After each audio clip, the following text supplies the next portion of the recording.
Good morning and welcome to KCPS Homeroom, presented by the Kansas City Public Schools. I'm Justin Robinson, Director of Communications for the Kansas City Public Schools. Today on Homeroom, it's our Back to School special. We will talk with local education experts about the upcoming school year and what families can expect. We will also take a look at what KCPS and other school districts around the area are doing when school starts. We will explore the difference between distance and virtual learning and speak to some principals and students about their prep for the upcoming school year. Again, that's all coming up later on KCPS Homeroom. But first, let's talk a little bit about what you'll see on KCPS Homeroom throughout the school year. Well, KCPS Homeroom is a new 1-hour television show that we've created to provide an additional learning opportunity for all families in the Kansas City viewing area.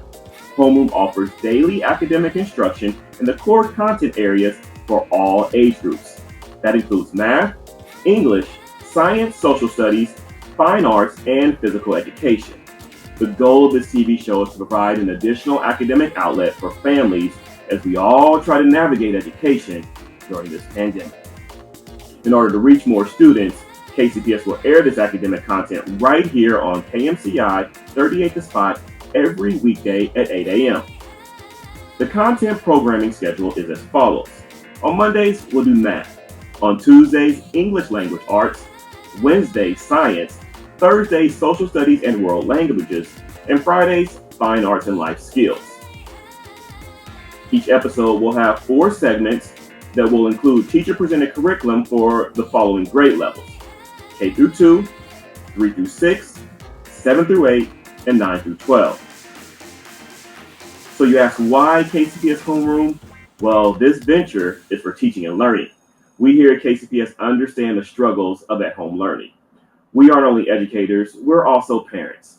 And we understand the difficulties and the balance it takes to accomplish effective academics at home while you're still trying to perform your own daily duties. It's hard.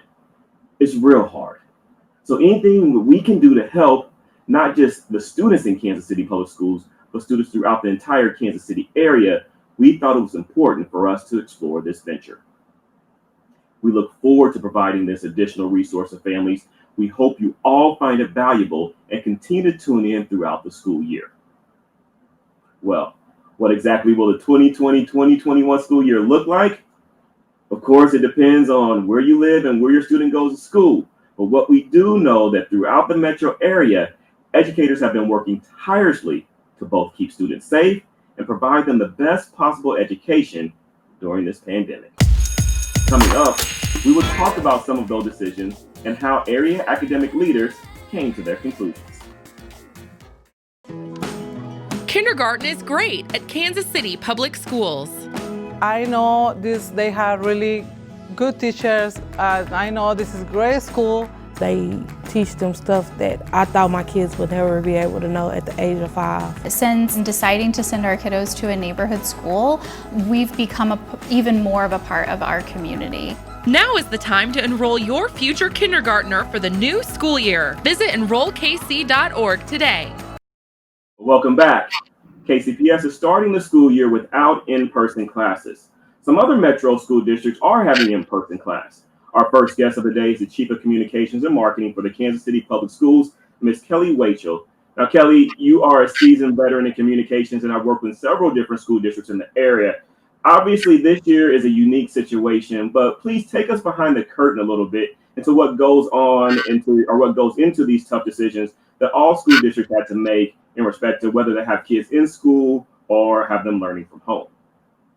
That's the big question, right? You know, we here at KCPS specifically, and I know districts around the region and around the country have been planning for months, since March, since even February, thinking about when this pandemic was approaching.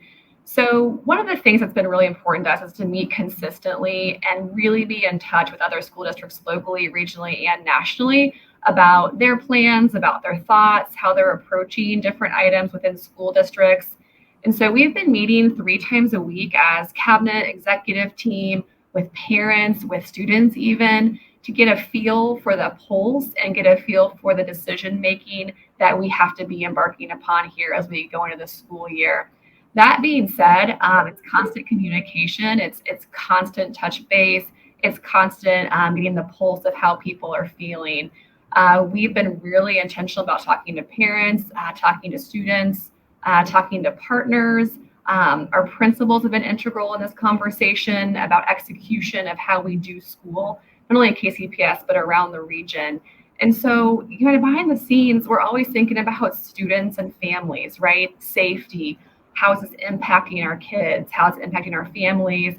And then, of course, how it's impacting our staff and our leaders here in the district and around the region when we know that decisions in KCPS can have a ripple effect on other districts around us. So that constant communication, the constant forefront question of, is it safe?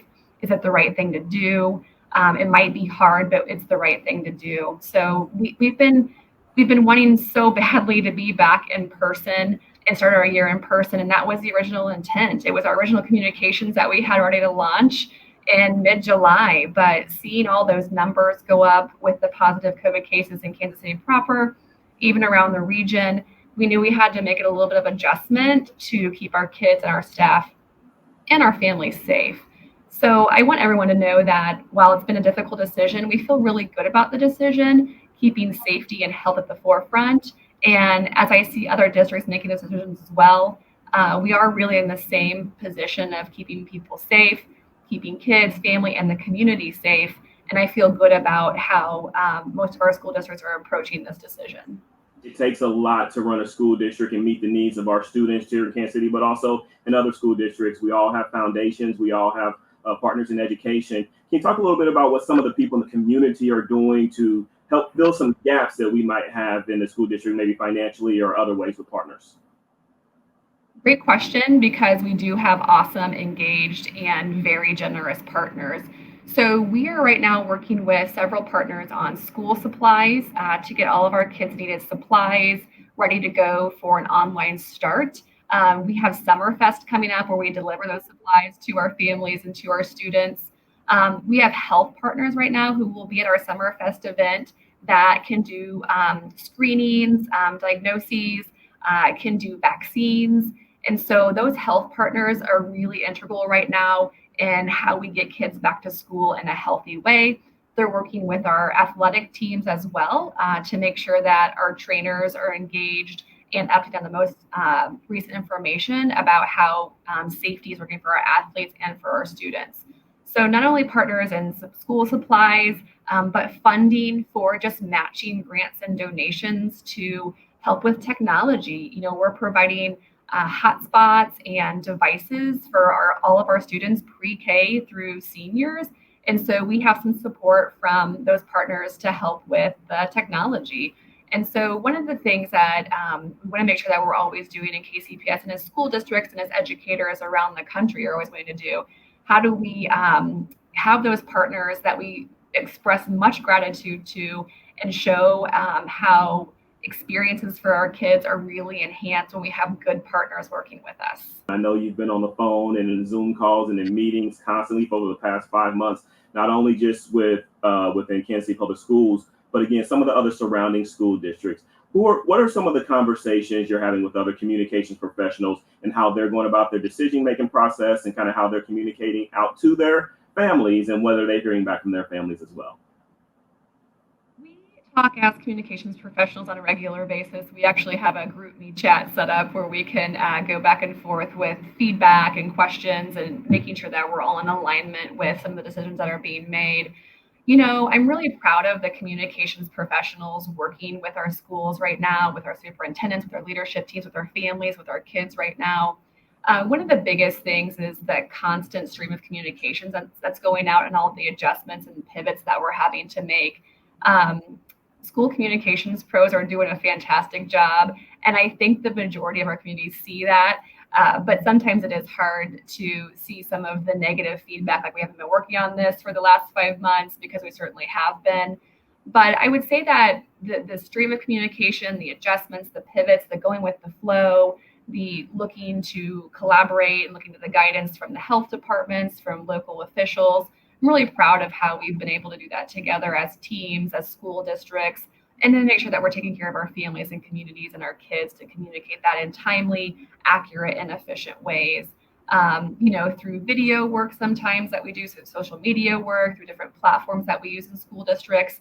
We have so many ways to connect with our families and with our students and with our staff.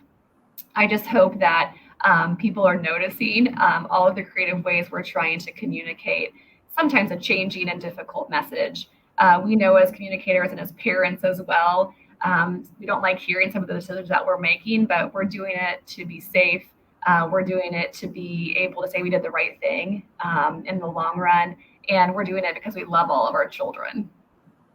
It's definitely unprecedented times across the board, not just in KCPS, but all the other school districts in the viewing area. We thank you all for the work you're doing behind the scenes to get to some of these decisions. We know they are not easy decisions, but making decisions in the best interest of our students' safety and then also academically. Thank you, Kelly, for joining us. You have a great day. Thanks. Take care. Later on the show, we will hear from principals and students as they prepare for the upcoming school year. But next, do you wonder what the difference between virtual learning and distance learning is? Well, we have a panel of educators who will go in depth about the learning options that families have. The desire to create lives within each of us. From Grammy-winning producers and musicians, to NBA stars, to Navy admirals and Medal of Honor recipients, to internationally renowned artists and beloved local muralists, Paseo graduates have been creating their own success, their own history, their own legacy since 1926. Now it's your time. Create your future at Paseo Academy of Fine and Performing Arts. Learn more at enrollkc.org/Paseo. When COVID-19 hit in the spring, education was immediately changed, probably forever. What we all knew at school, students going to a building with teachers and other kids, was no more. All students all across the country were at home learning through digital methods. Some school districts called it continuous learning, some called it virtual learning, others called it distance learning.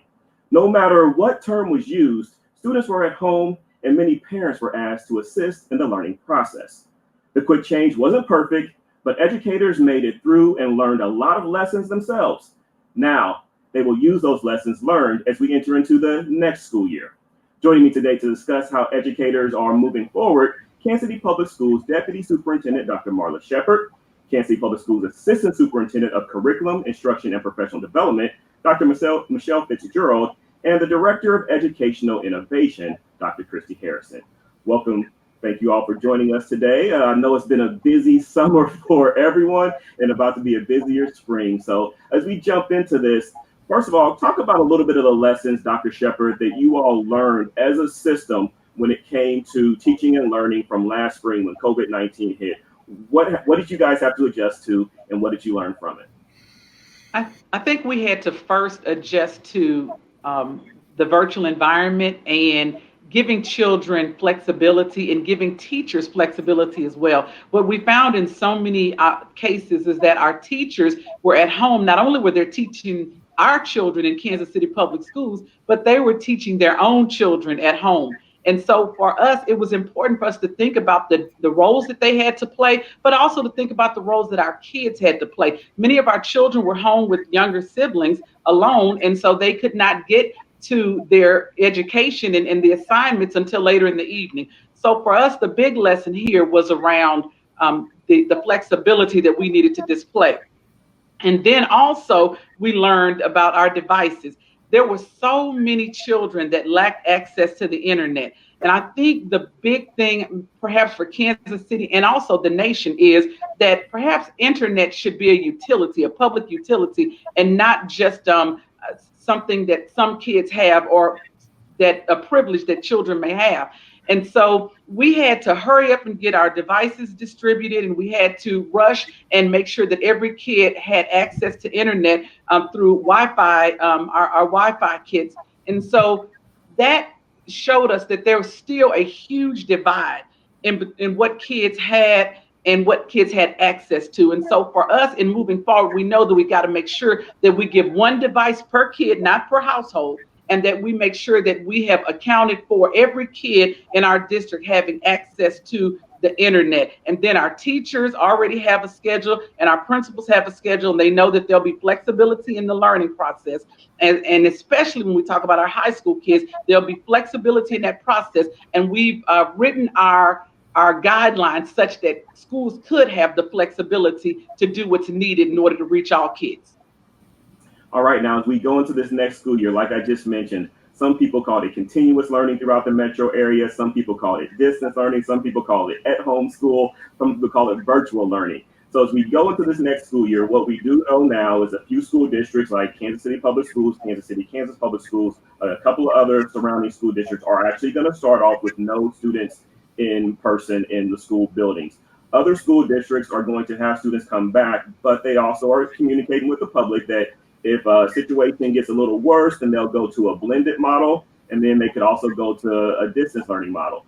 For parents, all those different terminologies can get confusing. So let's have a conversation right here to try to clear up some of this. Let's first start off with distance learning, which I do think across the education community, people are settling in on the term distance learning and what it means. So can you talk a little bit about what is distance learning? Yes. Well, distance learning is just an extension of the actual classroom. So students are assigned to teachers in a school building. And the distance learning is just an extension of that classroom while the kids are at home. Now, when we transition into hybrid or when we transition into 100% in person, those students will transition as well. They are at home now because that is the safest model that we have available. However, they are still connected to teachers who are in our schools, and they are still connected to the school that they're assigned to. So that is a breakdown of distance learning. Again, I think from what throughout the community, that is the traditional, that's what people are calling distance learning. You are still assigned to your particular school, you're assigned to with your particular teacher. Depending on what the safety standards are, you'll either be in the building or you'll be at home with the teacher. Now, virtual, Dr. Harrison, can you talk a little bit about virtual? Because I know that's your area. Yeah, virtual is a little bit different. Virtual students are still assigned to teachers. They're still certified in their content area. In some school systems, those virtual teachers may work in a whole different area. They may not even be a part of the school district. In our district, we're lucky that we are able to hire our virtual teachers from right within our district. So we have Kansas City Public School teachers who happen to be some of the best teachers we know that are working in our virtual program and will be supporting us through that. But they work with students, and the curriculum is still tied to Missouri Learning Standards. It's still tied to our Kansas City Public Schools curriculum, but it is presented to students in a semester format. So students have access to their lessons for the entire semester, and they can work through the curriculum at a pace that is really very flexible. So sometimes students may choose to move into a virtual program because they hold a job or their family has some mitigating circumstances, or they choose to just get ahead in their schooling. And so they can really work in a very, very flexible format. They may choose to work on their lessons in the evening because they have other obligations during the daytime. So it's really available for them at any time. And I know one of the keys is the difference between virtual and a distance platform, again, across pretty much the community as we talk to other school districts, is that the virtual program, you will be at home throughout the semester, no matter what the safety concerns are at the time throughout what we get from the health departments. Virtual, you will be at home. If you do a distance learning process, then you'll go back to classroom when it's time to go back to the classroom, or vice versa. So that is very important for parents to understand and know in the process. Now, I think what also parents want to know is the difference that will happen with the teaching and learning. So Dr. Fitzgerald, can you talk a little bit about what you're working with as far as the curriculum? How much will parents have to be involved? How much can they step back from what they experienced in the spring? That's a great question. We're working hard here on the curriculum, making sure that we have all of our standards identified. We still are holding our students to the grade level standards, the Missouri Learning Standards. We had to also think about the standards from last year, and make sure, because the standards build upon themselves. So we're really looking to make sure that we don't have any gaps in kids' learning. And what parents can expect, what we're working on right now is, while we still want some flexibility because that will be best for some of our students, we also want to have a schedule, because we do feel that in a distance learning environment, still keeping to a schedule for kids that can is a good thing. Like you're still at school, it's still school hours, you're just doing it from your home. And so what parents can expect is a schedule where every day from 8:30 to 8:50 would be a morning meeting. And kids would get on to Google Meet or Microsoft Teams with their teacher, their classroom teacher, and there would be a morning meeting, just like they would have a morning meeting if they were in their brick and mortar school. They would do the morning meeting through the distance learning. Then we would still have literacy, whole group lesson, math and science, social studies. Kids will still be having encore classes. Then there will be time for where we would normally have what's called small group. The teachers would have time assigned to be pulling kids into smaller groups who need additional help. At that time, other kids would be going off of the live stream and working on some tasks and assignments on their own. And that's where a parent could come in handy for sure, with the child, making sure that they know how to access the tasks, how to go on to Seesaw or Google Classroom to access the task. And the parent can be available to answer any question, just like they would now. When a child is home doing homework, how much does the parent help the student with their homework? Having that availability. But additionally, we're working with our schools to think through some time to have teachers available that if a child is working on their assignments from home, that they can get back on to the Google Meet or onto the Microsoft Teams and ask teacher clarifying questions. So we really want to have our teachers available to our kids when they're doing some of that learning on their own at home. So for parents, it's absolutely important that they learn the management system, the Seesaw or Google Classroom, so they can help their child access all of the tasks and the assignments that way, and make sure that their child is returning the assignments back to the teacher so the teacher can provide feedback and know how the child is progressing towards meeting those standards. All right, a couple more questions. One, I know with this digital platform that students will be learning, the concern that we've heard from parents is about screen time. We've kind of heard the limiting of screen time in the past, but now we're going to ask students to be on screens to learn. Can you talk a little bit about the difference between when you try to limit the screen time between, the video games and things like that versus what you're actually going to be doing on the screen when it comes to academics? Yeah, I think it's how you define screen time. You're absolutely right. When you say screen time for games is not what we want our children to be doing. And when we ask to limit screen time, that's where we want them, or just screen time limiting of watching movies and TV.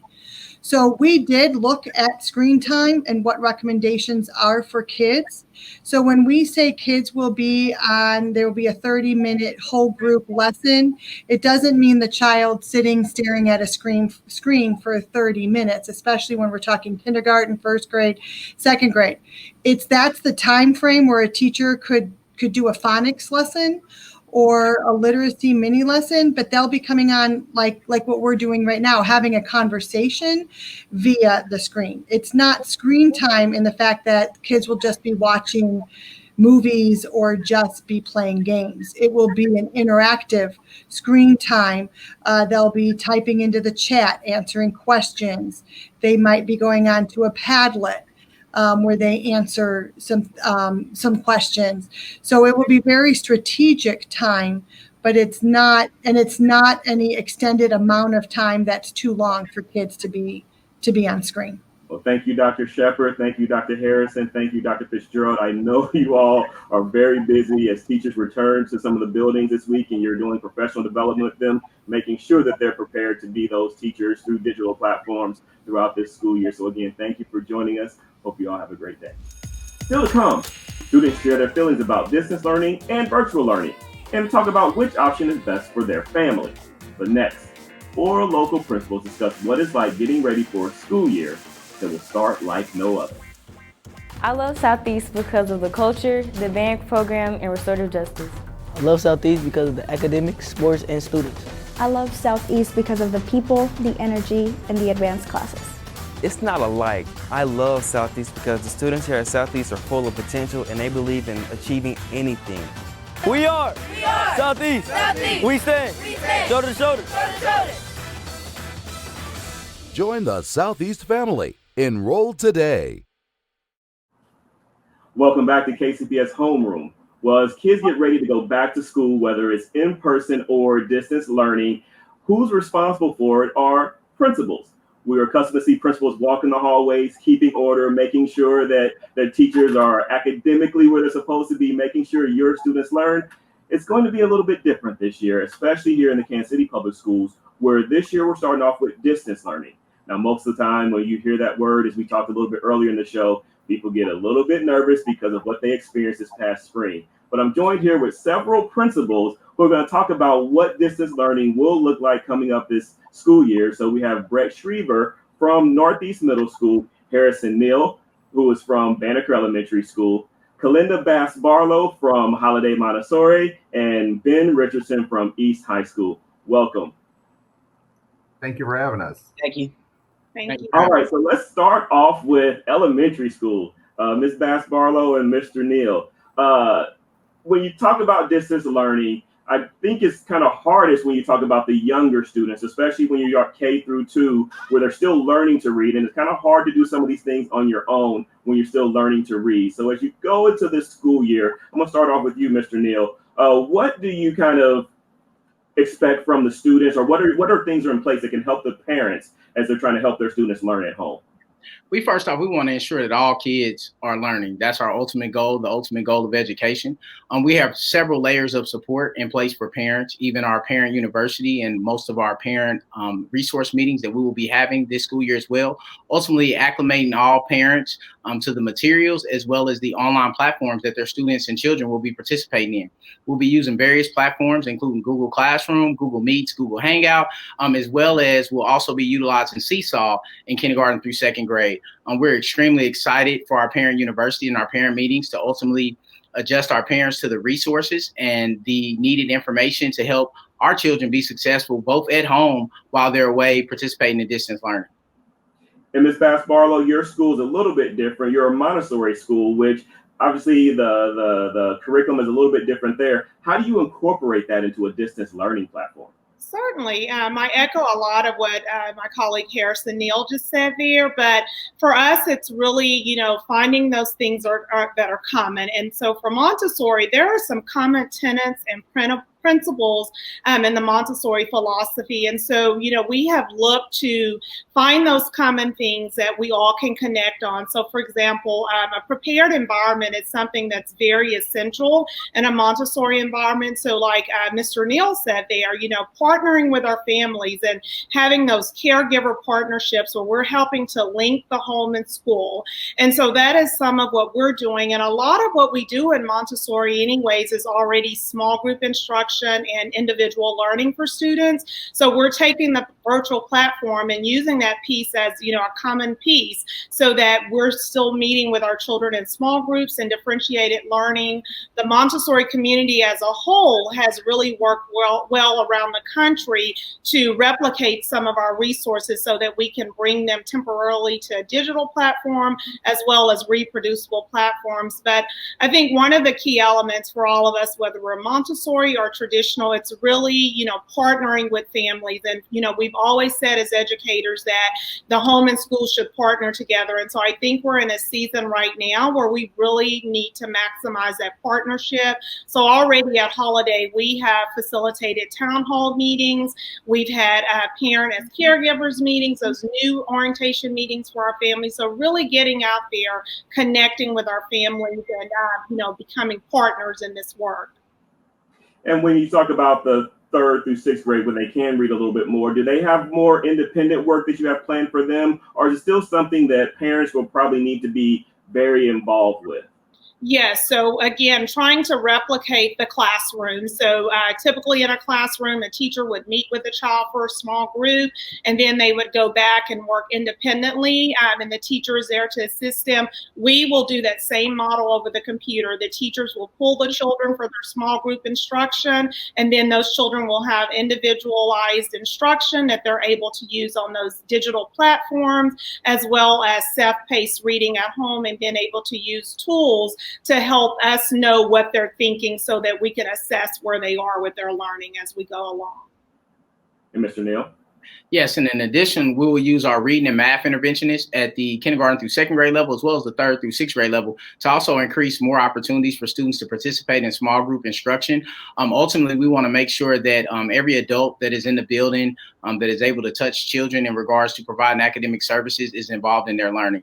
And so as Dr. Bass Barlow just previously stated, it really is going to take a collective and a collaborative effort across not just parents, but across the school system to ensure that all kids are provided the necessary resources and teaching and learning to ultimately be successful this school year.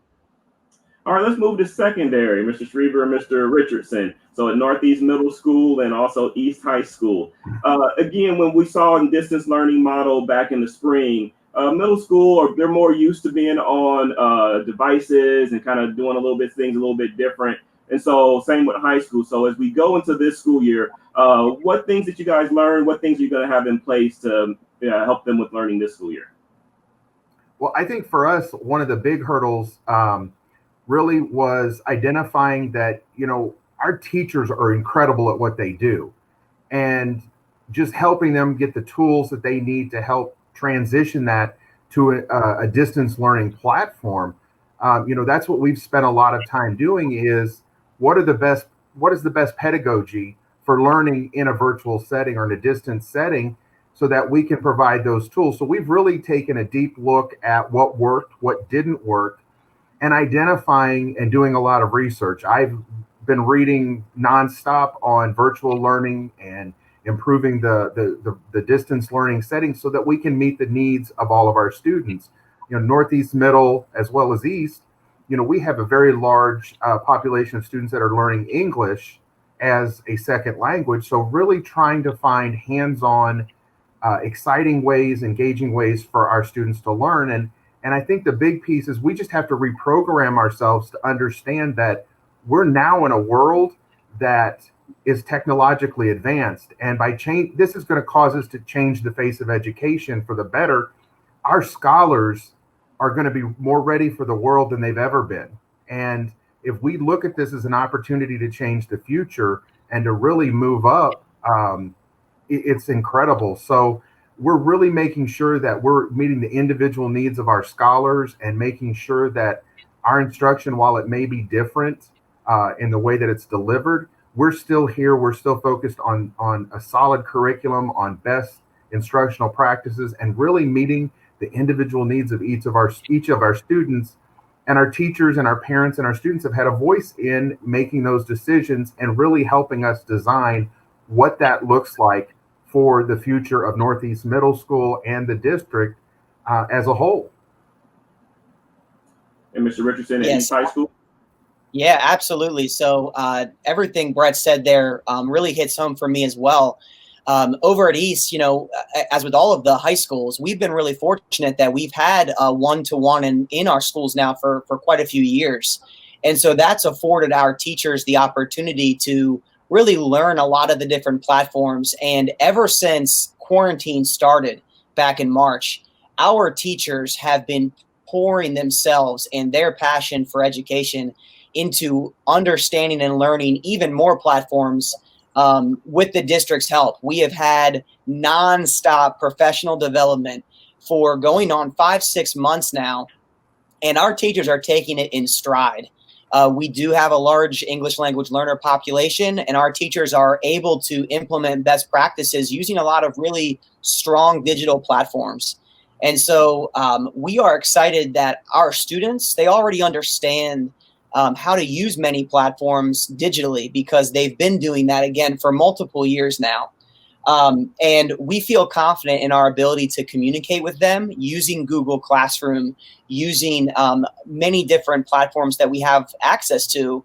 And we are in some ways excited for the opportunities that this digital platform is going to give us, because East High School is a project-based learning school. We are a career pathway school, and we are going to be able to continue with those services while we're in a distance learning setting. It won't be the same, and it won't be as convenient for teachers to try to work one-on-one, but we do have the opportunities to do so, and the teachers are up to the challenge. And this next question, I would like for you all to comment on and share a little bit. As professionals in the field, you guys have been in for a long time. We know you have friends in other school systems. This is broadcast throughout the entire area. And so what are you hearing? Let's talk a little bit about what are some of your other colleagues in other school districts, and especially a lot of them are actually going back to in-person. So what are some of those conversations like with some of the other principals in some of these other school districts?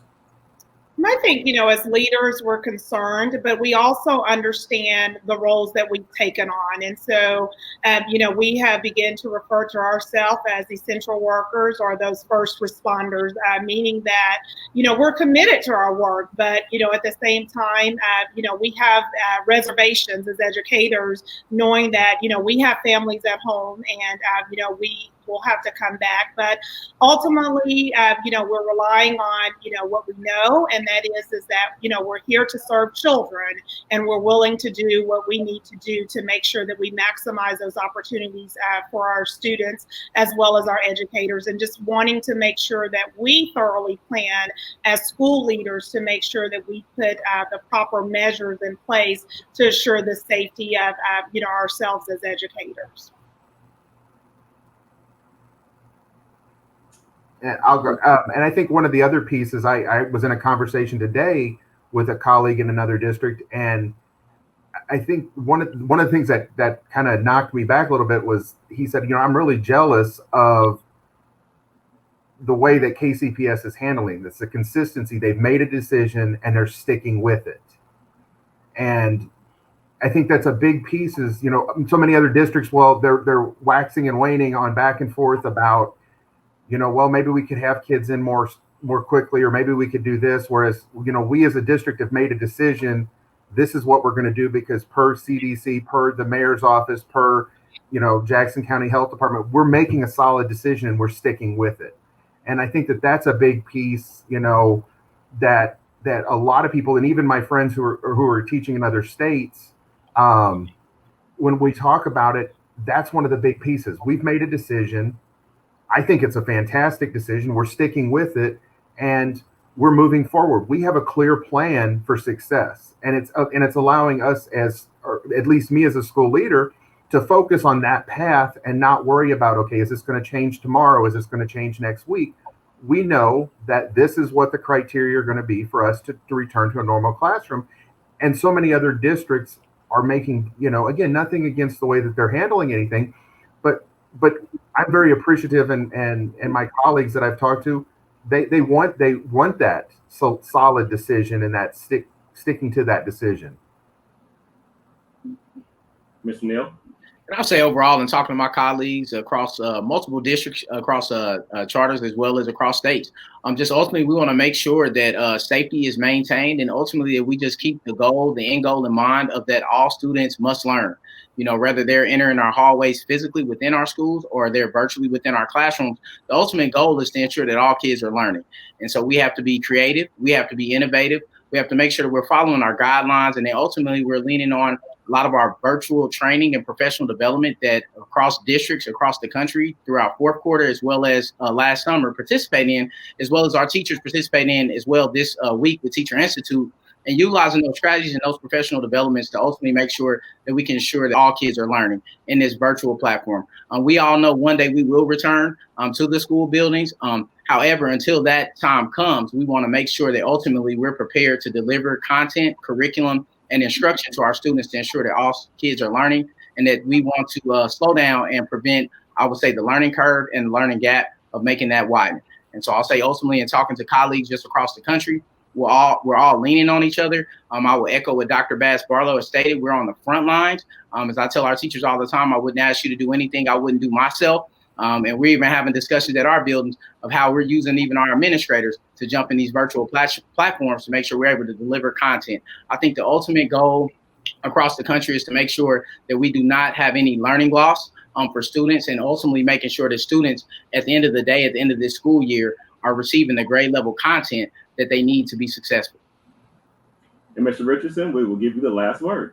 All right. I think the overwhelming feeling that I've gotten from all the different folks that I speak with in education in the city, also in other parts of the country, is there is an energy about educators right now that I don't think I've seen replicated in previous years. We're always excited for a new school year and up for the challenge, but there's an energy and a passion coming into this school year because of the urgency. I mean, Harrison just spoke to it. It is incredibly important that we prevent any more learning loss from happening. We know the research about the summer slide, and we know that there's going to be more research coming out in future years about the COVID slide. And we do not want that to be any larger of an impact than it has to be. And so all the different folks that I've spoken with, there is an urgency to what we are coming into this school year that I've not seen before. And then I'll also add that in some people, there's also been a frustration in other areas because, as Brett pointed to, there has been a lack of clarity from leadership in other districts that has caused frustration. They're urgent, but they don't have a place to put their energy into the planning. And so, and then in others, I will say as well that, like KCPS made a decision and allowed us to plan, others have felt like, they're able to do good planning, like what's been going on here in KCPS. But yeah, I would say that there's an urgency that I've never seen before. And I think some of the most innovative and creative solutions to problems are going to come out of this school year that we've ever seen. Well, we thank you all for what you do. You definitely are essential workers. You definitely are on the front line. And we want to give you guys a chance as administrators to represent your whole profession and, again, some of the other people throughout this community who are doing the same thing as we send our kids back, whether it's in person in some other school districts or the virtual distance learning here. We feel good that we have professionals like you all, leading the teaching staffs that are touching our students every day. So thank you for the work that you do. Have a great day, everybody. All right. Thank you so much. Thank you. Thank you. Appreciate you. What must it be like to be a student in 2020, to have your spring school session end early and your fall school session delayed? Well, we'll talk to some students and they'll tell you how they feel about how school ended last year and how it's starting this year. I chose manual because it's challenging and fun, and it can help me with college. I chose manual because I wanted to get a jump start in my career with culinary arts. I chose manual to acquire skills I'd use in real life. I chose manual because I want to be an ER doctor, and be an EMT is my first step. Kickstart your future today at Manual Career and Technical Center. Manual is open for all 11th and 12th grade students in both Kansas and Missouri. Learn more today at enrollkc.org/manual or call 816-418-5200. And welcome back. Finally, on KCPS Homeroom, we're going to talk to the individuals who were most impacted by the shift in education this past spring, the students. We have Jorge Gonzalez, a junior at East High School, and we also have James McGee, who's going to be a senior at Lincoln Prep. Jorge and James, like I said, you guys are the ones who have been most impacted by this shift in education. Tell us a little bit about what you guys went through back in the spring, which was supposed to be spring break for you all, which turned into an extended spring break. I'm very active in school. I'm very engaged in whatever we're doing in the district. I'm always at different events and I'm always running around. So it was a very huge adjustment for me, not only socially, but also academically, and being just around the staff that make my day every day. It's just, it was really hard, especially when, your days start to run together and I'm confused if it's Tuesday or if it's Sunday. I don't know if it's Saturday or Thursday, but we've been able to, adjust. And I think that's important. We've been able to adjust and we were able to end the school year off successfully. Jorge, what about you? Yeah, same as my friend right here. It's just been really hard to adjust. Like, life is so different. I miss going to school and learning and joking around with the teachers. Like, finishing the school year was kind of hard. Learning math through a YouTube video, it was rough, but because we couldn't go and ask them, we had to go and email them. So yeah, it's just been long for me. I can't wait to go back to normal. Hopefully, fingers crossed. Well, everybody wants to go back to normal, but right now we actually have a new normal here in the Kansas City public schools, which is we aren't having students come back in September for in-person class. We will do a distance learning.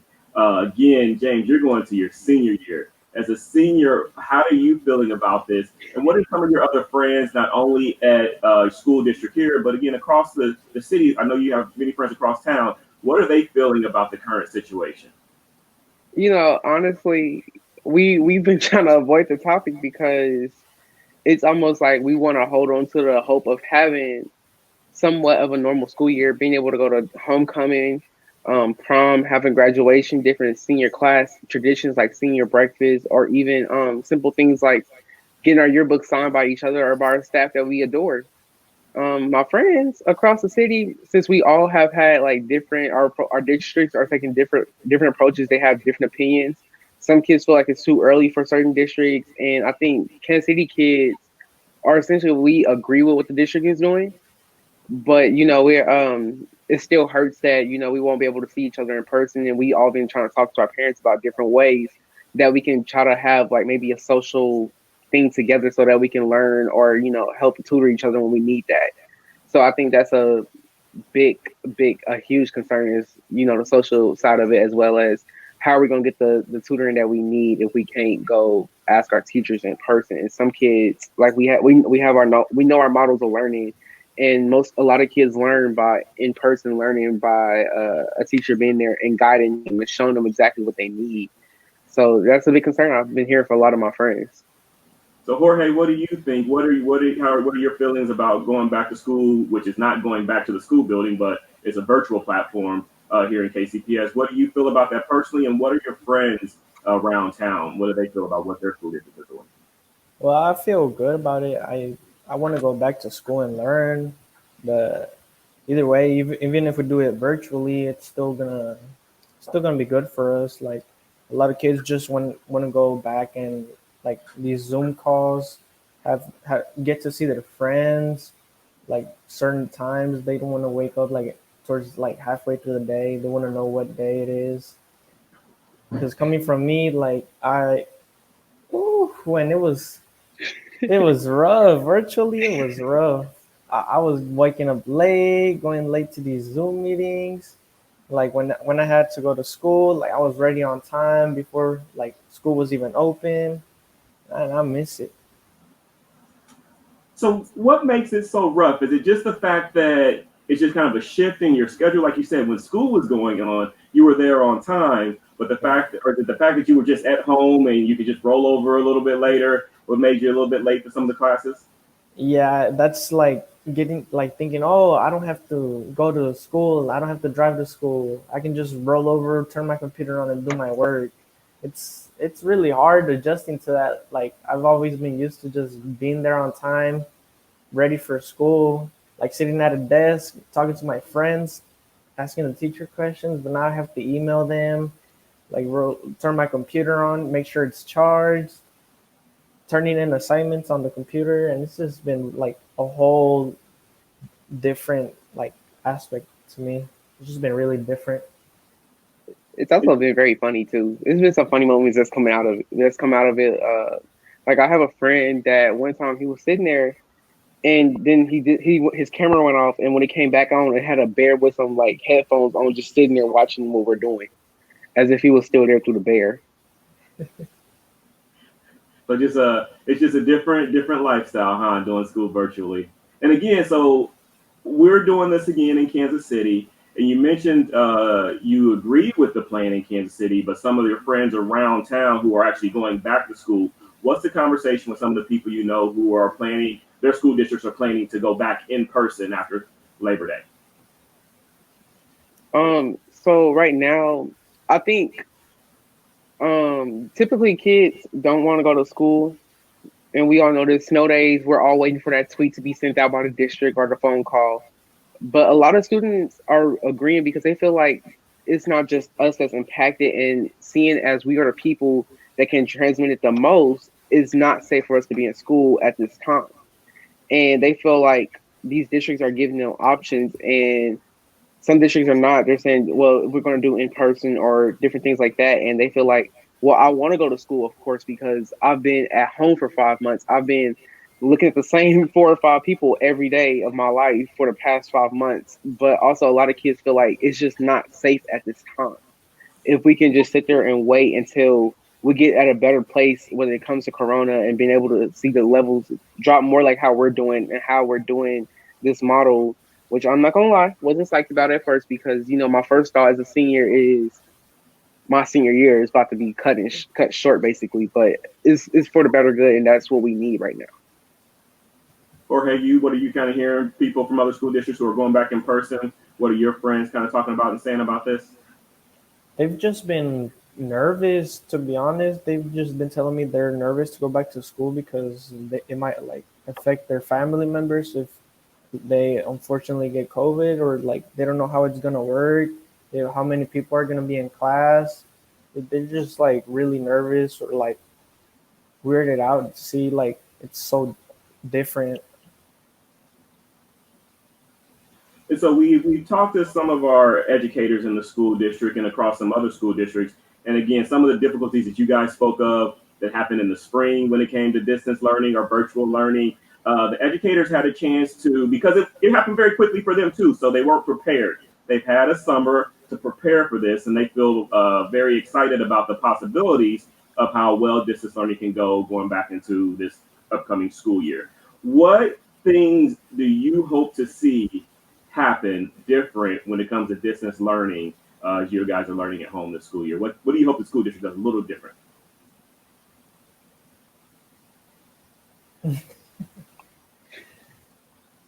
This is the awkward part of Zoom calls too, right here, just sitting there waiting for someone to respond. Yeah. But I think personally, what I want teachers to do is be a little more accessible, because I know they have 100 and however many kids, and they want to be able to help all of us. But, you know, some of us might need a little more help than others. And, you know, sending constant emails and saying, you know, this is what we need, and not getting a response back for hours, if not days, or even like counselors and stuff like what us requesting our transcripts. We just want to be able to have a little more access to what we're going to do and how we need help and different things like that. Jorge, do you have any ideas of what you want to see different? Again, I know we've already made some different preparations coming to this year. So anything that you hope that happens? I just hope there's going to be like faster response times between the teacher and the student. I know they have a lot of kids. It's just been it was hard because it was really like sudden for teachers. Like they have to switch their whole plans on to virtual, and they don't know what websites to use and stuff like that. But hopefully, like with the summer, this helped them get prepared and ready with the new classes and the new things that we're gonna do, so we don't just have to do one worksheet and just go to sleep. Well, you guys were telling me that there are some positives of the distance learning. The food is a lot better. Ooh, cafeteria food. I look forward to lunch. I look forward to breakfast. Now that you're at home and not when you're in our school buildings. Yep. I think I had a SDAC meeting in the middle of April, maybe. And so Camilla was asking me, I was walking around because I was walking and eating. Camilla was like, James, are you going to pay attention while we're trying to, I'm like, this is a little different. I'm enjoying myself right now. And yeah, I think food is great, especially from my mother. I second that. Your mom's the cafeteria worker right now, huh? I'm first in line every single day. I'm there ready with my plate. She's a teacher, principal, cafeteria staff, security, janitor, everything. She's been doing a lot. So she'll probably be happy when the school buildings open back up and you head back to school just as well, huh? Oh, she's praying. She can't wait for me to get out her cafeteria. Well, hopefully that happens soon. Again, as we talked, we are doing a distance. Well, people in KCPS have the option of doing distance learning or virtual academy. What did you guys sign up for, the distance learning or the virtual academy? I think signed up for virtual academy, if I'm honest. Yeah. You're doing virtual academy, right? Yeah, virtual. And James? I did distance learning. Oh, that's great. What went into your decisions? Let's start with you, Jorge, for the virtual academy. What went into your decision of choosing to do the virtual academy? I don't know. I just think it's like family wise, because I've heard that like COVID-19 it hits stronger, or is like more likely to hit a person who has diabetes, or so I just wanted to stay away from like most people as possible, because some people in my family have it. So I just been trying to look out for them. Oh, that's great. And then the virtual academy, just for clarification, same in KCPS as most school districts that we're getting information from. The virtual academy means that students will not come back to the classroom even if the situation improves as far as COVID cases. Now, James, you're doing the distance learning, which means in KCPS, we're starting off without kids being in school, but as the situation gets better, then we will phase back in some students. And so why did you choose that, James? Well, I'm not gonna lie to you. My choice was a little more selfish, but